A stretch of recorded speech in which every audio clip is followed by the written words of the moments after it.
Welcome everyone. 12th Standard Subject Accountancy Unit 2 Part 5 Topic Income and Expenditures Account. In our previous video we had discussed about not for profit organization. அதில் peculiar items பற்றி, அதாவது சந்தா இந்த மாதிரியான விஷயங்களை பற்றி, interest on investments, அந்த மாதிரி லீகசி, இந்த மாதிரி நிறைய விஷயங்களை பற்றி நம்ம என்ன பண்ணோம் போன வீடியோஸில் நம்ம டிஸ்கஸ் பண்ணியிருந்தோம். And now we are going to discuss about income and expenditures account, வருவாய் மற்றும் செலவின கணக்குகளை பற்றி, அதோட செயல்முறைகளை பற்றி நம்ம என்ன பண்ண போகிறோம், எப்படி எதெல்லாம் வந்து எந்தெந்த இனங்கள்லாம் நம்ம வந்து வருவாய் மற்றும் செலவு கணக்குகளை எடுத்துக்கணும் எடுத்துக்கூடாது அப்படிங்கிறத பற்றி நம்ம நிறைய விஷயங்கள் டிஸ்கஸ் பண்ண போகிறோம். ஸ்டூடெண்ட்ஸ், இது முன்னாடி நம்ம பார்த்து தான் கேபிட்டல் எக்ஸ்பெண்டிச்சர்ஸ்லாம் எது, அதே மாதிரி ரெவன்யூ எக்ஸ்பெண்டிச்சர்ஸ்லாம் எது அப்படிங்கிறது முன்னாடி நம்ம பார்த்துட்டோம். ஸோ கேபிட்டல் எக்ஸ்பெண்டிச்சர்ஸ்லாம் எதெல்லாம் வருது பாருங்கள். மெயினாக பர்ச்சேஸ் ஆஃப் ஸ்போர்ட்ஸ் எக்யூப்மெண்ட்ஸ், அதே மாதிரி purchase of books for library, அதே மாதிரி ரெவன்யூ எக்ஸ்பெண்டிச்சர்ஸ்லாம் எதுன்னு பார்த்தீங்கன்னா ஹானரரியம் ஆகட்டும், சேரிட்டி, ஆடிட் ஃபீஸ், அதே மாதிரி purchase of sports materials, printing and stationery, postage and courier charges, expenses relating to tournament, sports matches, entertainment and dinner. So இந்த மாதிரி நிறைய விஷயங்களுக்கு செலவு பண்ணக்கூடிய விஷயங்கள்லாம் நம்ம என்ன சொல்கிறோம், ரெவன்யூ எக்ஸ்பெண்டிச்சர்ஸ். இதெல்லாம் ரொம்ப மெயினான விஷயங்கள். ஸோ கேபிட்டல் எக்ஸ்பெண்டிச்சர்ஸ் எது, ரெவன்யூ எக்ஸ்பெண்டிச்சர்ஸ் எதுங்கிறத நீங்கள் நீட்டாக முதல்ல மைண்டில் செட் பண்ணிக்கோங்க ஸ்டூடெண்ட்ஸ். அப்போ தான் நீங்கள் கணக்குகளை சால்வ் பண்ணும்போது உங்களுக்கு ஈஸியாக செய்ய முடியும். சரியா? அடுத்து பார்த்தீங்கன்னா இன்கம் அண்ட் எக்ஸ்பெண்டிச்சர் அக்கௌண்ட், வருவாய் மற்றும் செலவு கணக்குகளுடைய செயல்பாடுகள், என்னென்ன விஷயங்கள்லாம் அதில் வரும், என்னென்ன விஷயங்கள்லாம் வராது, ஸோ எப்படி பண்ணணும் அப்படிங்கிறது பார்த்துக்கலாம். Income and expenditure account is summary of income and expenditure of a not for profit organization prepared at the end of an accounting year. So ஒவ்வொரு accounting year நுடைய end of the yearல, அந்த accounting yearல endல என்ன பண்ணுவோம், ஒவ்வொரு not for profit organisation என்ன பண்ணுவாங்க, prepare பண்ணுவாங்க. என்ன account அப்படின்னு சொல்லி பார்த்தீங்கன்னா இன்கம் அண்ட் எக்ஸ்பெண்டிச்சர் அக்கௌண்ட் அப்படிங்கிற ஒரு விஷயத்தை என்ன பண்ணுவாங்க, ஒவ்வொரு அக்கௌண்டிங் பீரியடுடைய எண்டில் கண்டிப்பாக ப்ரிப்பேர் பண்ணுவாங்க. யாருன்னு பார்த்தீங்கன்னா இந்த லாப நோக்கமற்ற அமைப்புகள் தான். புரியுதா? ஸோ அது எதை வச்சு சார் அவங்க வந்து அந்த இன்கம் அண்ட் எக்ஸ்பெண்டிச்சர்ஸ் வந்து ப்ரிப்பேர் பண்ணுறாங்க அப்படின்னு சொல்லி பார்த்தீங்கன்னா இன்கம்ஸ், என்னென்ன மாதிரியான இன்கம்ஸ்லாம் இருக்குது, அதே மாதிரி என்னென்ன மாதிரியான எக்ஸ்பென்சஸ்லாம் இருக்குது அப்படிங்கிறதுனுடைய மொத்த தொகுப்பாக தான் என்ன பண்ணுறாங்க, அதாவது இன்கம் அண்ட் எக்ஸ்பெண்டிச்சர்ஸினுடைய ஒரு மொத்த தொகுப்பு சம்மரியை தான் நம்ம என்ன சொல்கிறோம், இன்கம் அண்ட் எக்ஸ்பெண்டிச்சர்ஸ் அக்கௌண்ட் அப்படின்னு சொல்லிட்டு நம்ம என்ன பண்ணுறோம், அந்தந்த இயர் எண்டில் கண்டிப்பாக இதை கால்குலேட் பண்ணுறோம். ஸோ இதிலேருந்து கிடைக்கக்கூடிய அந்த பர்டிகுலர் அமௌண்ட்டை நம்ம என்னென்னு கன்சிடர் பண்ணுறோன்னா it is prepare to find out the surplus or deficit. என்ன பண்ணுறோம், அதுலேருந்து கிடைக்கக்கூடிய அந்த இன்கம் அண்ட் எக்ஸ்பெண்டிச்சர்ஸ் அக்கௌண்ட்லேருந்து கால்குலேட் பண்ணும்போது நமக்கு கிடைக்கக்கூடிய அமௌண்ட் நம்ம என்ன கன்சிடர் பண்ணுறோம், சர்ப்ளஸ் ஆர் டெஃபிசிட். சரியா? உபரி தொகை அல்லது பற்றாக்குறையான தொகை. ஸோ இந்த தொகையை தான் நம்ம என்ன பண்ணுறோம், அந்த பர்டிகுலர் இயரில் நம்ம என்ன மாதிரியான தொகையோடு அந்த அமைப்பு வந்து செயல்பட்டுருக்கு. ஸோ அதிகப்படியான தொகையோட உபரி தொகையோடு செயல்பட்டுருக்கா அல்லது பற்றாக்குறையான தொகையோடு அந்த ஆர்கனைசேஷன் வந்து செயல்பட்டுருக்கா அப்படிங்கிறது தெரிஞ்சுக்கிறது தான் நம்ம என்ன பண்ணுறோம், இந்த இன்கம் அண்ட் எக்ஸ்பெண்டிச்சர் அக்கௌண்ட் அப்படிங்கிற விஷயத்தை நம்ம கால்குலேட் பண்ணுறோம். சரியா? அடுத்து பார்த்தீங்கன்னா it is a nominal account in nature. இது என்ன பண்ணுறது, இது ஒரு பெயரளவு கணக்கு தன்மையை சார்ந்ததாக இருக்குது. In which items of revenue receipts and revenue expenditure relating to the current year alone are recorded. Only இந்த பார்த்தீங்கன்னா இந்த revenue receipts and revenue expenditures இந்த கணக்குகளை வச்சு தான் நம்ம என்ன பண்ண முடியும், அதாவது நம்ம ரெவன்யூ ரிசிப்ட்ஸ் அண்ட் ரெவன்யூ எக்ஸ்பெண்டிச்சர்ஸை பேஸ் பண்ணி தான், அதுவும் எந்த இயரில் நடந்ததாக இருக்கணும், கரண்ட் இயர்ஸில் நடந்ததாக மட்டும்தான் இருக்கணும். ஸோ அந்த கரண்ட் இயரில் நடந்த விஷயங்களை மட்டும்தான் ரெக்கார்ட் பண்ணியிருப்போம். ஸோ அதை வச்சு தான் நம்ம என்ன பண்ண முடியும், இன்கம் அண்ட் எக்ஸ்பெண்டிச்சர்ஸ் அக்கௌண்ட்டை நம்ம கால்குலேட் பண்ண முடியும். It is prepared following the accrual basis of accounting சொல்கிறாங்க. அக்யூரல் பேசிஸ் மீன்ஸ் என்ன சொல்லுது, இது நிகழ்வு அடிப்படையிலான ஒரு கணக்கீடு அப்படின்னு சொல்கிறாங்க. ஸோ நிகழ்வு அடிப்படையிலானது என்ன மாதிரியான டிரான்சாக்ஷன் வந்து அந்த டைமில் நடந்துகிட்டே இருக்கோ அதை பேசிஸ் பண்ணி தான் என்ன பண்ணுறாங்க, இந்த இன்கம் அண்ட் எக்ஸ்பெண்டிச்சர்ஸ் அக்கௌண்ட்டை வந்து என்ன பண்ணுறாங்க, கால்குலேட் பண்ணுறாங்க. It is just like preparing a profit and loss account. இது எது மாதிரினா இந்த அக்கௌண்ட் கால்குலேஷன் வந்து ப்ராஃபிட் அண்ட் லாஸ் அக்கௌண்ட் போடுறோம் இல்லையா ஃபைனல் அக்கௌண்ட்ஸில், ஸோ அதே மாதிரியான ஒரு ப்ராசஸ் தான் எது, இந்த income and expenditures account. In this account incomes R shown on the credit side. என்ன பண்ணுறாங்க, நம்ம இன்கம்ஸ்லாம் வருவாய்கள்லாம் நம்ம எந்த சைடில் வரும் அப்படின்னு சொல்லி பார்த்தீங்கன்னா கிரெடிட் சைடில் வரும். இன்கம்ஸ்லாம் எந்த சைடு வரும், கிரெடிட் சைடில் வரும். அதே மாதிரி எக்ஸ்பென்சஸ்லாம் எந்த சைடில் வந்து நம்ம ஷோ பண்ணி காட்டணும்னா டெபிட் சைடில் காட்டணும். ஸோ செலவுகள்லாம் டெபிட் சைட்லேயும் வரவுகள் எல்லாத்தையும் என்ன பண்ணணும் கிரெடிட் சைட்லேயும் நம்ம என்ன பண்ணுவோம் ரெக்கார்ட் பண்ணுவோம். Apart from cash items non cash items such as income accrued but not received. அதே மாதிரி ரொக்க நடவடிக்கைகளாகட்டும் அல்லது ரொக்கமற்ற நடவடிக்கைகளாக இருந்தாலும் சரி, அதே மாதிரி இந்த ரொக்கமற்ற நடவடிக்கைகள்லேருந்து பெறப்படாத தொகைகளாக இருந்தாலும் சரி, அதே மாதிரி loss or gain on sale of fixed assets, அதாவது நிலை சொத்துக்களை விற்கும் போது கிடைக்கக்கூடிய லாஸாக இருக்கலாம் அல்லது கெயினாக இருக்கலாம். ஸோ அந்த தொகையாகட்டும், அதே மாதிரி டெப்ரிசியேஷன் ஆகட்டும், தேய்மானங்கள் ஆகட்டும், இதுலேருந்து கிடைக்கக்கூடிய எல்லா விஷயங்களையும் நம்ம என்ன பண்ணணும் will also be recorded. இது எல்லாத்தையுமே நம்ம என்ன பண்ணணும் அப்படின்னு சொல்லி பார்த்தீங்கன்னா இன்கம் அண்ட் எக்ஸ்பெண்டிச்சர்ஸ் அக்கௌண்ட்டில் கண்டிப்பாக ரெக்கார்ட் பண்ணணும். புரியுதா? ஸோ அதே மாதிரி it help to enable the members to know the working of organisation and to know whether it income insufficient to meet expenses. அதே மாதிரி இது எதுக்கு ஹெல்ப்ஃபுல்லாக இருக்குது அப்படின்னு சொல்லி பார்த்தீங்கன்னா enable to the members to know working of the organisation. So அந்த பர்டிகுலர் நான் ப்ராஃபிட் ஆர்கனைசேஷன் வந்து எப்படி எந்த விதத்தில் செயல்பட்டு இருக்கு, அந்த செயல்படக்கூடிய அந்த ஆர்கனைசேஷனுக்கு தேவையான சஃபிஷியன்ட் ஃபண்ட் இருக்கா, ஸோ அந்த எக்ஸ்பென்ஸ் அதில் அந்த ஆர்கனைசேஷன் செயல்படும் போது ஏற்படக்கூடிய செலவினங்களை மீட் பண்ணுறதுக்கான சஃபிஷியன்ட் இன்கம் இருக்குதா அப்படிங்கிறது தெரிஞ்சுக்கிறதுக்காகவும் it can be prepared from a given receipts and payments account. எதை பேஸ் பண்ணி இந்த இன்கம் அண்ட் எக்ஸ்பெண்டிச்சர்ஸ் அக்கௌண்ட் வந்து நம்ம கால்குலேட் பண்ணுவோம் அப்படின்னு சொல்லி பார்த்தீங்கன்னா கொடுத்துருக்கக்கூடிய receipts and payments account. So என்னென்னலாம் வந்து வரவினங்கள் இருக்குது, என்ன இதெல்லாம் நம்ம செலுத்தல்கள் இருக்குது. ஸோ இதை பேஸ் பண்ணி தான் நம்ம என்ன பண்ணுவோம் இந்த income and expenditures account calculate பெறுதல்கள் மற்றும் செலுத்தல்கள்னு சொல்லுவோம் தமிழில். ஸோ ரெசிப்ட்ஸையும் பேமெண்ட்ஸையும் வச்சு தான் நம்ம என்ன பண்ணுவோம் சொல்லியிருக்கிறோம் இன்கம் அண்ட் எக்ஸ்பெண்டிச்சர்ஸ் அக்கௌண்ட் போடுவோம். ஸோ அப்போ நமக்கு எது கொடுத்துருவாங்க, ரெசிப்ட்ஸ்லாம் எது ரெசிப்ட்ஸ்னு கொடுத்துருவாங்க, பேமெண்ட்ஸ்லாம் என்னென்ன டிரான்சாக்ஷன் கொடுத்துருவாங்க. இந்த ரெண்டு விஷயங்களையும் வச்சுட்டு தான் நம்ம என்ன பண்ணுவோம் இந்த இன்கம் அண்ட் எக்ஸ்பெண்டிச்சர்ஸ் அக்கௌண்ட்டை கால்குலேட் பண்ணுவோம். ஸோ அடுத்து பார்த்தீங்கன்னா steps in preparing of income and expenditure account from receipts and payments account. என்ன பண்ணுறோம் இந்த ரிசிப்ட்ஸ் அண்ட் பேமெண்ட்ஸ் அக்கௌண்ட்டை வச்சு தான் நம்ம என்ன பண்ண போகிறோம்னா இந்த இன்கம் அண்ட் எக்ஸ்பெண்டிச்சர்ஸ் அக்கௌண்ட்டை நம்ம ப்ரிப்பேர் பண்ண போகிறோம். புரியுதா? ஸோ இப்போ இன்கம் அண்ட் எக்ஸ்பெண்டிச்சர்ஸ் அக்கௌண்ட்டுக்கு மெயினாக எது தேவைப்படுதுன்னு பார்த்தீங்கன்னா இந்த ரிசிப்ட்ஸ் அண்ட் பேமெண்ட் அக்கௌண்ட் கண்டிப்பாக அவசியம். இது ரெண்டும் இருந்தால் தான் நம்ம என்ன பண்ண முடியும் இப்போ நம்ம கால்குலேட் பண்ண போகிற வருமானம் மற்றும் செலவின கணக்குகளை வந்து நம்ம என்ன பண்ண முடியும் செய்ய முடியும். அதாவது இன்கம் அண்ட் எக்ஸ்பெண்டிச்சர்ஸ் அக்கௌண்ட்டை நம்ம செய்ய முடியும். எது இந்த பெறுதல்கள் செலுத்தல்கள் கணக்கு வந்து இருந்தால் தான் இந்த வருமானம் மற்றும் செலவின கணக்கை நம்ம செய்ய முடியும்னு சொல்கிறாங்க. புரியுதா? So following R the steps to be followed in preparing income and expenditures account from the receipts and payments account. என்ன பண்ணுறோம் ரெசிப்ட்ஸ் அண்ட் பேமெண்ட்ஸ் அக்கௌண்ட்டில் என்னென்ன மாதிரி எண்ணங்கள்லாம் வந்து இருக்கும், ஸோ இதெல்லாம் வந்து நம்ம எடுத்துக்கணும், இதெல்லாம் எடுத்துக்கூடாதுங்கிற மாதிரி என்ன விஷயங்கள் நிறைய கொடுத்துருக்குறாங்க. பாருங்கள், opening and closing balances of cash and bank accounts in receipts and payments account must be excluded. So இப்போ ரிசிப்ட்ஸ் அண்ட் பேமெண்ட்ஸ் அக்கௌண்ட்டில் opening and closing balances of cash and bank, so cash அக்கௌண்ட்டும் bank அக்கௌண்ட்டும் அதனுடைய opening and closing அமௌண்ட்ஸை கொடுத்துருப்பாங்க. எதுலன்னா இந்த receipts and payments அக்கௌண்ட்டில் கண்டிப்பாக கொடுத்துருப்பாங்க. பட் அதை நம்ம என்ன பண்ணணும் இந்த இன்கம் அண்ட் எக்ஸ்பெண்டிச்சர்ஸ் அக்கௌண்ட்டில் எக்ஸ்க்ளூட் பண்ணணும், தவிர்த்துடணும். சரியா? அதை எடுத்துக்கவே கூடாது. எங்கே இன்கம் அண்ட் எக்ஸ்பெண்டிச்சர்ஸ் அக்கௌண்ட் போடும்போது ரிசிப்ட்ஸ் அண்ட் பேமெண்ட்ஸில் opening and closing balance of cash and bank accounts வந்து டீட்டெயில் கொடுத்துருப்பாங்க, அதை நம்ம எடுத்துக்கக்கூடாது. புரியுதா? அதை மைண்டில் கரெக்டாக செட் பண்ணுங்கள். இன்கம் அண்ட் எக்ஸ்பெண்டிச்சர்ஸ் அக்கௌண்ட்டில் கேஷ் அண்ட் பேங்க் பேலன்சஸ் வந்து ஓப்பனிங் க்ளோசிங் வராது, நல்லா மைனூட்டாக நோட் பண்ணிக்கோங்க. அதே மாதிரி capital receipts and capital expenditures must be excluded.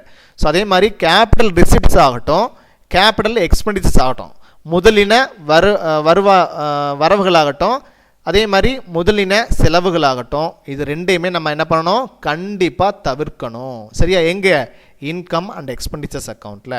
அதே மாதிரி only revenue receipts pertaining to the current year should be taken to the credit side of income. என்ன பண்ணுறாங்க இன்கம் அண்ட் எக்ஸ்பெண்டிச்சர்ஸ் அக்கௌண்ட் என்ன பண்ணணும். ஸோ எதை மட்டும்தான் எடுத்துக்கணும்னு சொல்கிறாங்க, only revenue receipts. So revenue ரிசிப்ட்ஸை மட்டும்தான் நம்ம என்ன பண்ணணும், எடுத்துக்கணும். அதாவது வருவாயின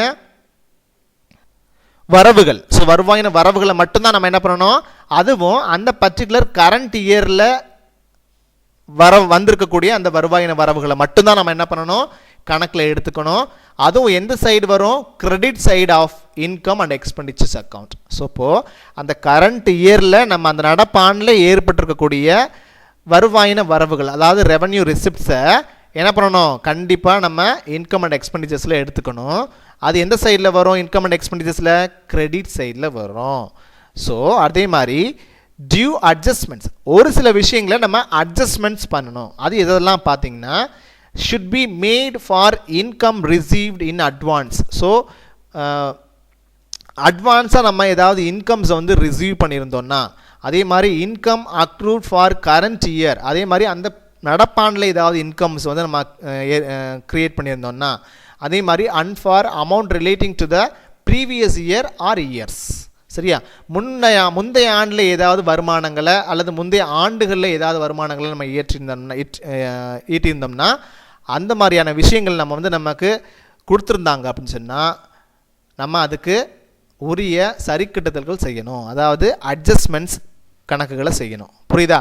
ஸோ அதை ஞாபகம் வச்சுக்கோங்க. அதே மாதிரி சிமிலர்லி அதே மாதிரி revenue expenditure relating to the current year, அதே மாதிரி வருவாயின செலவுகள் ஏதாவது கொடுத்துருந்தாங்க அப்படின்னு சொல்லி சொன்னால், ஸோ அதுவும் இது மாதிரி கரண்ட் இயர் பேசிஸ் பண்ணி நடப்பாண்டுகளை பேஸ் பண்ணி ஏதாவது ரெவன்யூ எக்ஸ்பெண்டிச்சர்ஸ் கொடுத்துருந்தாலும் only must be taken in the debit side of income and expenditures. என்ன பண்ணுறோம், இப்போது ரெவன்யூ ரெசிப்ட்ஸ் கொடுத்துருந்தாங்கன்னா அதை கிரெடிட் சைடு நம்ம எடுத்துக்கிட்டோம் எங்கே, இன்கம் அண்ட் எக்ஸ்பெண்டிச்சர்ஸ் அக்கௌண்ட்டில்.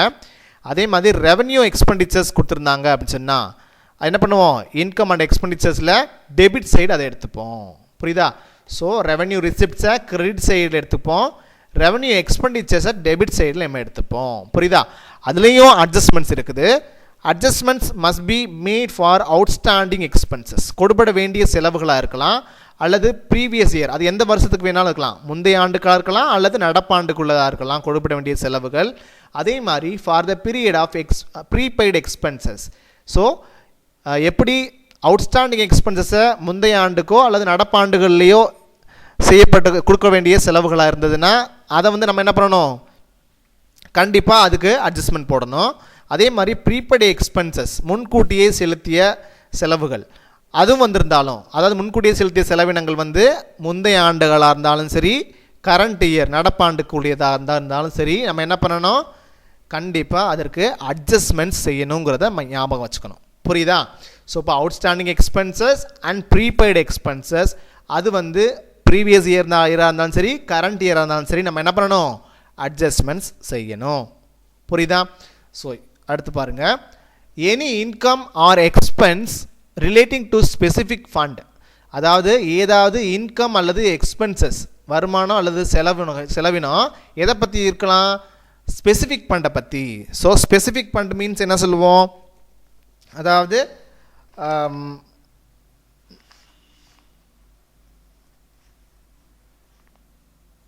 நிதிக்கான வரவுகள்னு சொல்கிறோம். ஸோ நிதிக்கான வரவுகள் அப்படின்னு சொல்லிட்டு இந்த மாதிரி ஸ்பெசிஃபிக் ஃபண்டை பற்றி அதுலேருந்து வரக்கூடிய இன்கம் அல்லது எக்ஸ்பென்சஸாக இருந்தது அப்படின்னு சொன்னால் must not be taken to income and expenditure account. So specific fund பற்றின விஷயங்கள் ஏதாவது நமக்கு ரிசிப்ட்ஸ் அண்ட் பேமெண்ட்ஸில் கொடுத்துருந்தாங்கன்னா நம்ம என்ன பண்ணக்கூடாது, அதை இன்கம் அண்ட் எக்ஸ்பெண்டிச்சர்ஸ் அக்கௌண்ட்டுக்கு எடுத்துகிட்டு வரக்கூடாது. புரியுதா?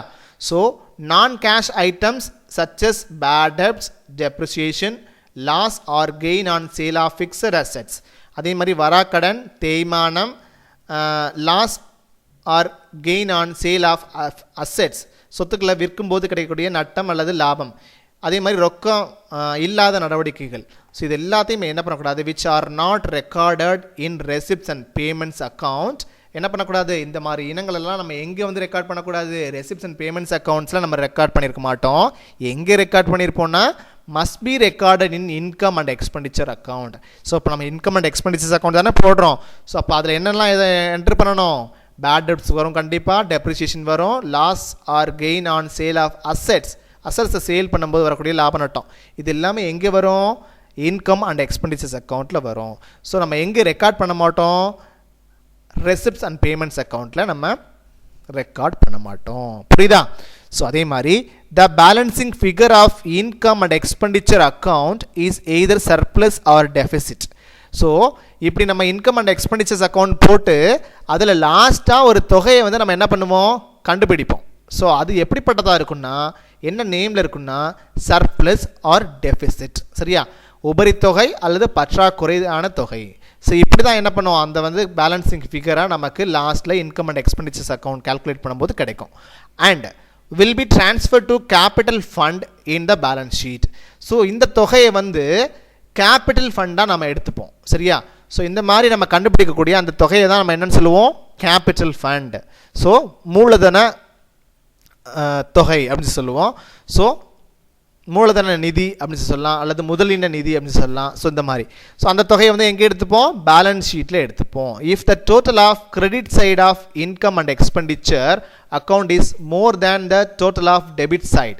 ஸோ டெபிட் சைடை விட கிரெடிட் சைடு வந்து அதிகப்படியான தொகையாக இருந்தது அப்படின்னு சொல்லி பார்த்தீங்கன்னா, அதாவது excess of income over expenditure. So எக்ஸ்பெண்டிச்சரை விட இன்கம்ஸ் வந்து அதிகப்படியாக இருந்ததுன்னா அதை நம்ம என்னென்னு சொல்லுவோம், அதுலேருந்து வரக்கூடிய அந்த டிஃப்ரென்ஸஸ் வந்து என்ன மாதிரி ரெப்ரசன்ட் பண்ணணும்னா சர்ப்ளஸ்ன்னு ரெப்ரசன்ட் பண்ணும். புரியுதா? ஸோ அப்போ என்னென்னா excess of income over expenditure. So இப்போ இன்கம் அண்ட் எக்ஸ்பெண்டிச்சர் அக்கௌண்ட் போடுறோம். எக்ஸ்பெண்டிச்சர் அக்கௌண்ட்டை எக்ஸ்பெண்டிச்சரை விட இன்கம் வந்து அதிகப்படியாக இருந்ததுன்னா, ஸோ இன்கம் சைடு வந்து அதிகப்படியாக இருந்ததுன்னா அது நம்ம என்னென்னு சொல்லுவோம், சர்ப்ளஸ் அமௌண்ட்டாக இருக்குது அந்த ஆர்கனைசேஷன் அப்படிங்கிறத நம்ம தெரிஞ்சுக்கலாம். ஸோ அதை இப்படி தான் டினோட் பண்ணுவோம்.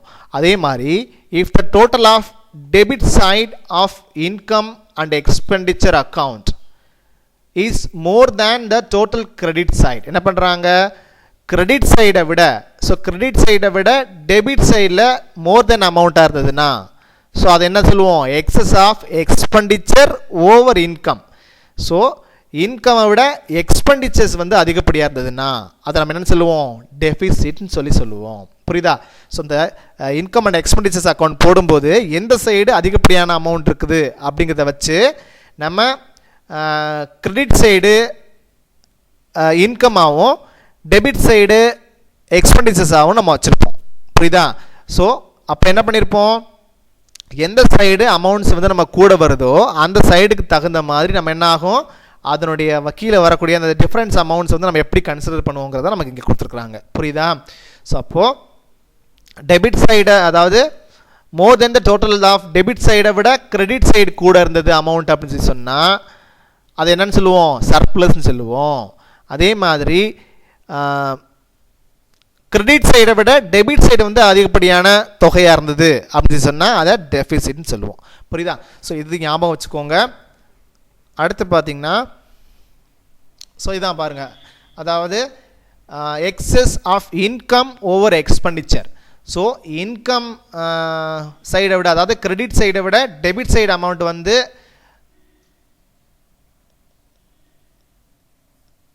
அதிகப்படியாக இருந்ததுன்னா, ஸோ டெபிட் சைடு வந்து அதிகப்படியாக இருந்தது அப்படின்னு சொன்னால் excess of income over expenditure, எக்ஸ்பெண்டிச்சர்ஸை விட இன்கம் சைடு அதிகமாக இருந்தது அப்படின்னு சொன்னால் நம்ம என்னென்னு கன்சிடர் பண்ணுவோம், சர்ப்ளஸ்ன்னு கன்சிடர் பண்ணுவோம். அதே மாதிரி excess of expenditure over incomes. So இந்த எக்ஸ்பென்சஸோட அமௌண்ட் டெபிட் சைடு வந்து கூட இருக்குது, அந்த அமௌண்ட் கூட இருக்கும்போது நம்ம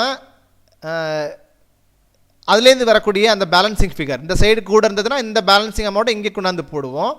அந்த போஸ்ட் பண்ணிவிட்டு இதுலேருந்து பேலன்ஸ் டிஃப்ரென்ஸ் அமௌண்ட் பார்க்குறோம் இல்லையா, அப்போது டெபிட் சைடு உள்ள அமௌண்ட், டெபிட் சைடு, அதாவது கிரெடிட் சைடை விட டெபிட் சைடு அமௌண்ட் கூட இருந்ததுன்னா அதுலேருந்து வரக்கூடிய தொகையை நம்ம என்ன பண்ணுவோம், டெஃபிசிட்னு சொல்லி நம்ம என்ன பண்ணுவோம், கன்சிடர் பண்ணுவோம். அதே மாதிரி கிரெடிட் சைடு, இன்கம் சைடு வந்து அதிகப்படியாகவும் எக்ஸ்பெண்டிச்சர்ஸ் வந்து குறைவாகவும் இருந்தது அப்படின்னு சொன்னால் அங்கே கிடைக்கக்கூடிய பேலன்சிங் ஃபிகரை சர்ப்ளஸ்ன்னு சொல்லுவோம். ஸோ இதுதான் ஸ்டூடெண்ட்ஸ், நம்ம எப்படி நம்ம ப்ராஃபிட் அண்ட் லாஸ் அக்கௌண்ட்லாம் போடுறோம் இல்லையா, ஸோ அதே மாதிரி தான் இதுவும். ஸோ எந்த சைடு அதிகப்படியான தொகை இருக்கோ அந்த சைடு உள்ள அதிகப்படியான தொகையை ஆப்போசிட் சைடில் கொண்டாந்து நம்ம போஸ்ட் பண்ணி டெபிட் சைடாக இருந்தால் சர்ப்ளஸ் அமௌண்ட்டாகவும், கிரெடிட் சைடு வந்து பேலன்சிங் ஃபிகர் வந்தால் டெஃபிசிட் அமௌண்ட்டாகவும் எடுத்து போக்குங்கிறது புரிஞ்சுக்கோங்க. இவ்வளோ தான் இதில் இருக்கிறது. ஸோ இதில் சின்ன நோட் கொடுத்துருக்காங்க பாருங்கள், குறிப்பு, the balancing figure may be either surplus or deficit. So இதில் வரக்கூடிய ரெண்டு சைடில் எந்த சைடு வேணாலும் நமக்கு பேலன்ஸ் கிடைக்கலாம். ஸோ அப்போ கிரெடிட் சைடு வந்தால் அது டெபிசிட் ஆகும், டெபிட் சைடு வந்தால் அது சர்ப்ளஸ் ஆகும். நம்ம என்ன பண்ணுறோம், கன்சிடர் பண்ணுறோங்கிறத புரிஞ்சுக்கோங்க. அண்ட் இதில் ஒரு இல்லஸ்ட்ரேஷன் கொடுத்துருக்காங்க. From the following receipts and payments account. So நம்ம என்ன பண்ணணும், இன்கம் அண்ட் எக்ஸ்பென்சஸ் அக்கௌண்ட் போடணும்னா அதுக்கு ரெசிப்ட்ஸ் அண்ட் பேமெண்ட்ஸ் அக்கௌண்ட் கண்டிப்பாக இருக்கணும். அப்படி இருந்தால் தான் நம்ம அதை வச்சு தான் நம்ம என்ன முடியும், இன்கம் அண்ட் எக்ஸ்பென்சஸ் அக்கௌண்ட் போட முடியும். After recreation GLAP. So prepare income and expenditure account for the year ended 31/3/2018. So இதில் கொடுத்துருக்கக்கூடிய ரிசிப்ட்ஸ்லாம் இது, பேமெண்ட்ஸ்லாம் இது. So opening balance and cash in hand. So இதை வந்து என்ன பண்ணக்கூடாது, இந்த மாதிரி ஓப்பனிங் பேலன்ஸ் கேஷ் கொடுத்துருந்தாங்கன்னா இதை ஒமிட் பண்ணணும். முன்னாலே பார்த்துருக்கோமா ரூல்ஸில். அதே மாதிரி dividend received, sale of old news paper, members subscription, locker rent, அதே மாதிரி interest on investment, sale of furniture, அதில் புக் வேல்யூ கொடுத்துருக்குறாங்க 4400. சேல் ஆஃப் ஃபர்னிச்சர் வந்து இவ்வளோ 5000 சேல் பண்ணுறோம். ஸோ புக் வேல்யூ எவ்வளோ தான், 4400 தான் நம்ம வாங்கியிருக்கோம், 5000க்கு நம்ம சேல் பண்ணியிருக்கோம். அப்போது இதில் 600 என்ன இருக்குது, இது நமக்கு ப்ராஃபிட்டுக்கு நம்ம விற்றுருக்கோம் சேல் ஆஃப் ஃபர்னிச்சரை. அதே மாதிரி பேமெண்ட் சைடு பாருங்கள், ஃபர்னிச்சர் பர்ச்சேஸ்ட் 10,000, அதே மாதிரி rent, secretary honorarium, postage, general expenses, printing and stationery, audit fees, closing balances of cash in hand. இதை வந்து நம்ம எடுத்துக்கூடாதுங்கிறது முன்னாடி சொல்லியிருக்கோம் இல்லையா. ஸோ இப்போ இதெல்லாம் குழப்புவாங்க. அப்போ இதை கொடுத்து நம்ம ரூல்ஸ் நம்ம படிச்சிட்டோம்னா நீட்டாக ஏதாவது நம்ம வந்து ஒமிட் பண்ணணுங்கிறத நம்ம ஈஸியாக தெரிஞ்சுக்கலாம். எதில், இன்கம் அண்ட் எக்ஸ்பெண்டிச்சர்ஸ் அக்கௌண்ட்டில். ஸோ அடுத்து பார்த்தீங்கன்னா இதோட சொல்யூஷன் கொடுத்துருக்காங்க பாருங்கள். ஸோ எக்ஸ்பெண்டிச்சர்ஸ்லாம் எது, இன்கம்லாம் எதுங்கிறத நம்ம ரிசிப்ட்ஸ் அண்ட் பேமெண்ட்ஸ் அக்கௌண்ட்டை வச்சு நம்ம என்ன பண்ணுறோம், அப்படியே இங்கேருந்து எடுத்து எதெல்லாம் வந்து எந்தெந்த சைடு வரும், அதாவது இன்கம்ஸ்லாம் எதாவது, பேமெண்ட்ஸ்லாம் எதாவது அப்படிங்கிறத, சாரி எக்ஸ்பெண்டிச்சர்ஸ்லாம் எதாவது அப்படிங்கிறத நம்ம என்ன பண்ண போகிறோம், இங்கேருந்து எடுத்து எழுத போகிறோம். சரியா. ஸோ அதான் பாருங்கள், இந்த books of Trichy Recreation GLAP Income and Expenditure Account for the year ended 31st March 2018. Debit side, credit side, creditor, expenditure வந்து டெபிட் சைடில், இன்கம்ஸ் வந்து கிரெடிட் சைடில் வரணும். ஸோ இந்த நாளே காலம் தான் மொத்தத்துக்கு. ஸோ ஃபஸ்ட் பாருங்கள், எக்ஸ்பெண்டிச்சர்ஸில் ரெண்ட். ஸோ ரெண்ட் அப்படிங்கிறது என்ன சொல்லுவோம், ஸோ ரெண்ட் அப்படிங்கும்போது நம்ம வாடகை. ஸோ வாடகைனா செலுத்தியிருக்கோன்னு அர்த்தம். ஸோ இதெல்லாம் இந்த சைட்லலாம் வந்தால் நம்ம என்ன பண்ணியிருக்கோம், ஏதோ அமௌண்ட் வந்து நம்ம எக்ஸ்பென்சஸ் செலுத்தியிருக்கோம் அப்படிங்கிறது அர்த்தம். ஸோ அந்த மாதிரியான தொகையெல்லாம் நம்ம இந்த பக்கம் வரும். அதே மாதிரி ஏதாவது இன்கம்ஸ்லாம் ரிசீவ் பண்ணியிருந்தோன்னா அதெல்லாம் அந்த தொகையில் வரும். ஸோ அப்போது இங்கே உங்களுக்கு நீங்கள் அந்த கணக்கை பார்த்தாவே உங்களுக்கு எதெல்லாம் தெரியும். ஸோ டிவிடெண்ட் ரிசீவ்டுனா இந்த பக்கம் வரணும், அது இன்கம் சைடு வரணும். அதே மாதிரி sale of old news paper. So old news பேப்பர்லேருந்து நமக்கு என்ன இருக்குது, ஒரு இன்கம் வந்து ரிசீவ் ஆகிருக்கு. ஸோ இது இன்கம் சைடு. அதே மாதிரி மெம்பர் சப்ஸ்கிரிப்ஷன், லாக்கர் ரெண்ட், இதெல்லாம் ஒவ்வொன்றையும் நீங்கள் ரெண்ட்டெல்லாம் பார்த்தீங்கன்னா ரெண்ட் வந்து நம்ம என்ன பண்ணியிருக்கோம், ரெண்ட்டு பே பண்ணியிருப்போம். ஸோ ரெண்ட் வந்து என்ன பண்ண, ரிசீவ்னு கொடுத்துருந்தா நம்ம ரிசீவ்னு எடுத்துக்கலாம். பட் எதுவுமே கொடுக்காம இருக்கும்போது நம்ம என்ன பண்ணணும், ரெண்ட்டெல்லாம் பே பண்ணியிருக்கிறோன்னு அர்த்தம்.